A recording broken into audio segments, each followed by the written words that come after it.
அடுத்து இன்னொரு விஷயம், இப்ப இந்த நீங்க சொல்றீங்களா இந்த இலங்கையில் உள்ள அமைப்புகள் இந்த இங்கிலீஷ் எழுத்துல வர அந்த அந்த டிஜின்னு வருது. இப்ப இவங்கள்ட்ட நான் கேட்கிறேன், நீங்க எல்லாம் வந்து குர்ஆனுக்கு ஹதீஸ் வந்து முரண்பட்டா ஹதீஸை ரிஜெக்ட் பண்ணணும்னு சொல்றீங்க தானே? மௌலவி பிஜே மூளைக்கு அந்த ஹதீஸ் முரண்பட்டாளா அல்லது குர்ஆனுக்கு முரண்பட்டாளா? நான் ஒரே ஒரு கேள்வி கேட்கிறேன், இதுக்கு உண்மையாக வேற எந்த மழுப்பலும் இல்லாம நேரடியா பதில் சொல்லணும். பதில் சொன்னீங்கன்னா நான் நீங்க ரைட், நீங்க ஒரு நல்ல சிந்தனையோட இருக்கீங்கன்னா ஒத்துக்கும். அப்படி இல்லைன்னா நீங்க பிஜேயை காப்பி பேஸ்ட் பண்ற காப்பி பேஸ்ட் அமைப்புடன் மௌலவி பிஜே மறுக்காத ஹதீஸை குர்ஆனுக்கு முரண்படுது நீங்க மறுத்த ஒரு ஹதீஸை சொல்லுங்க. நாளைக்கு நாங்க விவாதம் செய்யும், நாளைக்கு விவாதம் செய்யும், அதே இடத்துல ஒப்பந்தம் போடும், அதே இடத்துல விவாதம் செய்யும், அதே இடத்துல விவாதம் செய்யும். எந்த லேப்டாப் கம்பி அது ஒண்ணும் தெரியல, நேரடியா பேசுவோம், அதே இடத்துல நாளைக்கு விவாதம் செய்யும் இன்ஷா அல்லாஹ்.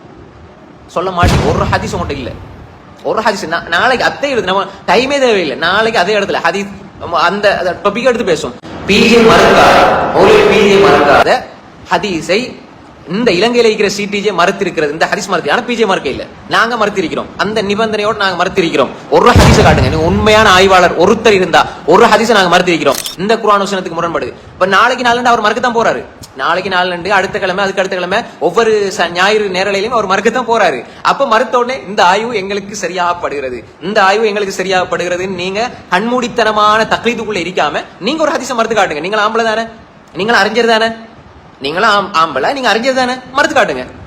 ஏன் அவர் மறுக்கும் வரைக்கும் நாங்க பொத்திக்கிட்டீங்க? அவரு கடவுளுக்கு படைக்கப்பட்ட உணவு சாப்பிடலாம், பேர்த்டே கேக் திங்கலாம், நாங்க ஆய்வு. அப்ப இது வரைக்கும் நீங்க எங்க இருந்தீங்க? அப்ப உங்களோட அறிவு, உங்களோட ஆய்வு, உங்களோட கொள்கை, நீங்க பிஜே என்ற மனிதனுடைய புத்திக்குள்ள உங்களோட மார்க்கத்தை அடகு வச்சு போட்டு நீங்க இயங்குறீங்களா, அல்லது நாங்க ஆய்வு செய்யறோம்? நீங்க என்ன ஆய்வு செஞ்சிருக்கீங்க சொல்லுங்க, என்ன ஆய்வு செஞ்சிருக்கீங்க? அஜ்மீர் மௌலவி உங்களுக்கு தான் கேட்கிறேன், உண்மையான ஒரு ஆம்பளை ஒரு அறிஞரா இருந்தா சொல்லுங்க, நாங்க இதோ மறுத்திருக்கிறோம், அல்லது சிடிஜே நாங்க இதை மறுத்திருக்கிறோம், இந்த ஹதீஸை மறுத்து, ஆனா பிஜே மறுக்கவில்லை, சொல்லி காட்டுங்க. நாளைக்கு நீங்க எல்லாரும் அவரை பின்பற்றத்தை விடுவீங்க, அவர் அடுத்த லைவ்ல போட்டு அந்த ஹதீஸை போட்டு தாறுமாற விளக்கம் கொடுத்து உங்களை ரிஜெக்ட் பண்ணி விடுவாரு. நீங்க அதுக்கு இன்னொரு அதுல ஒரு இன்னொரு 2 அமைப்பா இன்னொரு டிஜே உருவா